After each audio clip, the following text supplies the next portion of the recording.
All right, Sophia, we're going to watch your freestyle here above water. So one thing we really like real quick is we like how your elbows come out of that water first. It really does help with making a nice long stroke, getting the elbow leading.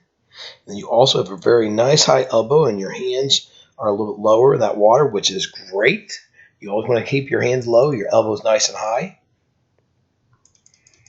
As you reach forward, you can see it's a good fingertip entry. You can probably get your fingertips down a little bit more as your hand was a little bit flat, but it's still at least fingertip entry, which is one of the things that we are very much looking for. But you can kind of see here, even with that CSP on your head, what direction your eyes are looking. So you want to make sure you work on just those eyes looking a little bit more down, and that'll help keep your back a little bit more straight in line with your stroke. You start to enter, as you start to exit the water, here on the right side, you kind of see that hand is nice in line with your forearm. I'd like to see your hand a little bit lower and a little bit higher of that elbow. But as you come around, you can see that you're entering a little bit more with your thumb down. And you're kind of crossing over towards your body. All right, so we got to make sure we work on keeping, we do the drill a lot, zipper drill, right? Or we call it fingertip drag. We'll not call it a zipper drill. But the idea of the drill is to keep your hands closer to your body and your elbows nice and high. You don't want to be swinging quite so much out to the side. Now, as you get that breath, you can see that this hand is entering and you're still looking a little bit to the angle. So try to make a little bit of a smaller breath so you can get that head down just a little bit quicker. We'll check out your breath here on the next stroke. All right, so as we take that breath, you can see that your eyes are looking backwards almost a little bit. Your both goggles out of the water.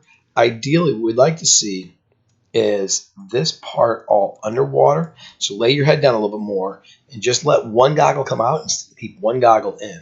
You do that, it's going to help with a much stronger breath. And then it's also going to help you get your head down a lot quicker too.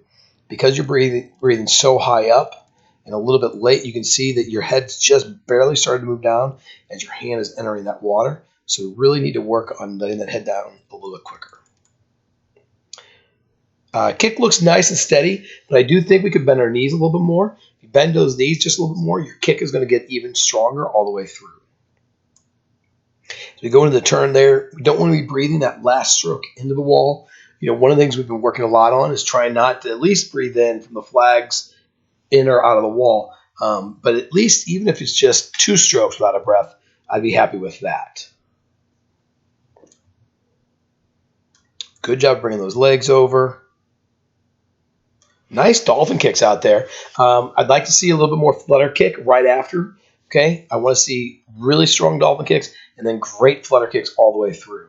All right, your flutter kicks were a little bit late, and as you start that stroke, you took 2 strokes without a breath, so that's good. But start that flutter kicking just a little bit earlier coming from that breakout.